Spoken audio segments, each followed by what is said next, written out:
నమస్తే మేడం. పుష్ప 2 చూసారా మేడం? చూసానండి. నచ్చిందా మీకు? చాలా బాగా నచ్చింది. ఓకే. ఏ ఎపిసోడ్స్ వైజ్ గా నచ్చిందా, స్టోరీ వైజ్ గా నచ్చిందా, అల్లు అర్జున్ యాక్టింగ్ నచ్చిందా, అంటే మీకు ఏమి నచ్చింది అసలు సినిమా? నాకు అన్ని బరాబరిగా నచ్చాయి. యాక్టింగ్ బాగుంది, దాంట్లో సాంగ్స్ బాగున్నాయి, అన్ని బాగున్నాయి. ఓకే. క్లైమాక్స్ ఫైట్ ఏదైతే ఉందో అది కొంచెం ఓవర్ గా అనిపిస్తుందని చాలా మంది అన్నారు. దాని మీద మీ అభిప్రాయం ఏంది? ఓవర్ అంటే నాకైతే ఓవర్ గా ఏమనిపించలేదు. అల్లు అర్జున్ అంటే ఆ మాత్రం ఉండాలి, తగ్గకుండా. చాలా బాగుంది. ఓకే. జాతర ఫైట్ లో ఆయన వేసిన డాన్స్ గురించి మీరేం చెప్తారు? డాన్స్ అయితే చాలా బాగుంది. నిజం చెప్పాలంటే ఆ గెటప్ సీన్ కూడా చాలా బాగుంది. ఎక్కువగా తనకి పేరు వచ్చిందంటే ఆ జాతరలో సాంగ్ కే. ఓకే. మనం పుష్ప 1 లో చూసుకున్నా, పుష్ప 2 లో చూసుకున్నా కామన్ పాయింట్ ఒకటి ఉంది మేడం. అమ్మాయి మీద చేస్తే మాత్రం ఊరుకోడు పుష్ప. అవును. అందులో ఫస్ట్ పార్ట్ లో ఏమో రష్మికని జస్ట్ రమ్మన్నందుకే జాలిరెడ్డిని కాళ్ళు ఎరగేశాడు. ఇప్పుడు ఇక్కడ సెకండ్ పార్ట్ లో వాళ్ళ కూతురిని తీసిపోయినందుకు విశ్వరూపం చూపించాడు. అంటే మహిళకి పుష్పరాజు ఎంత ఇంపార్టెన్స్ ఇస్తున్నాడని దీని ద్వారా అర్థమవుతుంది. సుకుమార్ గారు చాలా తెలివిగా ఆ పాయింట్ ని ప్రజల్లోకి పెట్టడం, సినిమాలో పెట్టడం, దాన్ని పుష్పరాజు కన్వే చేయడం మీకు ఎలా అనిపించింది? చాలా బాగా అనిపించింది. ఎందుకంటే ఆడవాళ్ళ గురించి, ఆడవాళ్ళకి ఏం జరిగినా ఊకోను అనేసి అక్కడ ఉంది కాబట్టి చాలా బాగా అనిపించింది. నిజం చెప్పాలంటే మన ప్రపంచం కూడా ఒక అమ్మాయికి అన్యాయం జరుగుతూ ఉంటే చూడకుండా అలా చేయాలని అనుకుంటున్నాను. ఓకే. ఇప్పుడు ప్రజెంట్ చూసుకుంటే 6 రోజుల్లోనే దాదాపు 1000 కోట్ల రూపాయలు కలెక్ట్ చేసింది. బాలీవుడ్ ని తొక్కిపెట్టేసింది ఒక మాటలో చెప్పాలంటే. దీని మీద ఒక తెలుగు మహిళగా, తెలుగు సినిమా అభిమానిగా మీరేం చెప్పాలనుకుంటున్నారు? ఏం చెప్పాలనుకుంటున్నానంటే బాహుబలి కన్నా ఇంకా ఎక్కువగా వస్తుందేమో అనుకుంటున్నాను. ఓకే. బాహుబలిని క్రాస్ చేయాలనుకుంటున్నారు? చేస్తుంది, కన్ఫర్మ్ గా చేస్తుంది.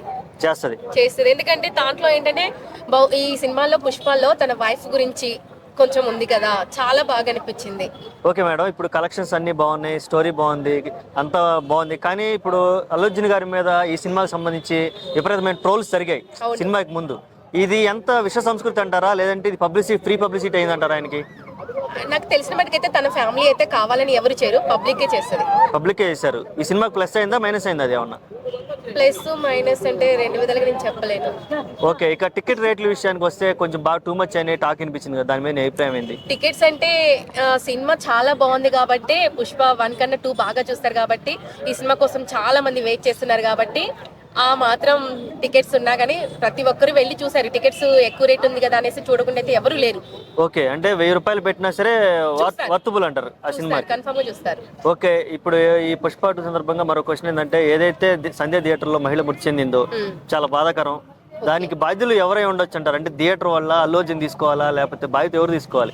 బాధ్యత ఎవరు తీసుకోవాలంటే, ఆ రోజు ఫస్ట్ రోజు చాలా మంది అబ్బాయిలు వెళ్తారు సినిమాకి. అమ్మాయిలకి ఏంటంటే అల్లు అర్జున్ ఫ్యాన్స్ కాబట్టి చూడాలని ఉంటది. కాకపోతే టొకిస్ లో తను చనిపోయిందంటే తన అక్కడి దాకే ఉందేమో తనకి ఆయుస్, అందుకనే చనిపోయింది అనుకోవచ్చు కదా. ఆ సినిమా చూడడం వల్లనే తను చనిపోయింది అనుకోవద్దు. మనం రోడ్డు మించి పోతా ఉంటే యాక్సిడెంట్ అయినంత మాత్రం దాని గురించి చనిపోయినాం అనుకుంటామా? దేవుడు ఎక్కడి వరకే ఆయుస్ ఇచ్చాడేమో. అంతేందుకు ఇప్పుడు అల్లు అర్జున్ హెల్ప్ చేస్తున్నాడు కదా తన ఫ్యామిలీకి, చేయకుండా అయితే లేడు కదా. ఓకే. ఇంక చివరిగా ఏంటంటే, అల్లు అర్జున్ గారు రాజకీయాల్లోకి వస్తున్నారంటూ ఒక వార్త ప్రచారం జరుగుతుంది. వస్తే హ్యాపీగా ఫీల్ అవుతారు, స్వాగతిస్తారా, లేదు ఆయన రాజకీయాల్లో కొద్ది ఇలాగే సినిమాల్లో కంటిన్యూ అవ్వాలనుకుంటారా? రాజకీయాల కన్నా సినిమాలో ఉంటేనే చాలా బాగుంటది. ఎందుకంటే తనకి ఫ్యాన్స్ ఎక్కువ ఉన్నారు. తను చేసే ప్రతి ఒక్క మూవీ చాలా బాగుంటది. గంగోత్రి సినిమా కానించి చాలా బాగున్నాయి తన మూవీస్. ఏ మూవీ బాగాలేదు అల్లు అర్జున్ మూవీ అని చెప్పడానికి అయితే లేదు. ఓకే. నెక్స్ట్ ఎవరి డైరెక్షన్ లో సినిమా రావాలనుకుంటున్నారు అల్లు అర్జున్ది? అంటే ఆల్రెడీ త్రివిక్రమ్ అని పేరు వినబడుతుంది, తర్వాత అట్లీ పేరు వినబడుతుంది, తర్వాత సందీప్ రెడ్డి వంగ, ఈ 3 పేర్లు వినబడుతున్నాయి. వీళ్ళల్లో ఎవరితో సినిమా వస్తే నెక్స్ట్ మీరు ఎంజాయ్ చేద్దాం అనుకుంటారు ఆ సినిమాని చూసి? అంటే ఎవరి డైరెక్షన్ లో సినిమా ఎక్స్పెక్ట్ చేస్తున్నారు అల్లు అర్జున్ది? నేను అంటే సినిమా వాళ్ళు తీస్తే బాగుంటుంది, వీళ్ళు తీస్తే బాగుంటుంది అని నేనైతే ఏం చెప్పలేను. ఎందుకంటే సినిమా తీసేటప్పుడు ఆ స్టోరీ ఎలా ఉందో చూసే అల్లు అర్జున్ గారు ఆ మూవీ ఒప్పుకుంటారు. అంతేగాని నేను దీంట్లో తీస్తా దాంట్లో తీస్తానైతే చెప్పరు. ఓకే. జెన్యున్ గా మీరు కథని ఇష్టపడతారు, మీరు అందులో అల్లు అర్జున్ గారిని చూడడానికి ఇష్టపడతారు. అల్లు అర్జున్ కాదు, అల్లు అర్జున్ తీసే ఒక సినిమా చూస్తున్నాడంటే ఆ కథ మొత్తం, స్టోరీ మొత్తం విన్నాకనే ఆ మూవీలోకి ఎంట్రీ అవుతాడు. అప్పటిదాకా ఎంట్రీ కాడు. Okay. Thank you madam. Thank you so much.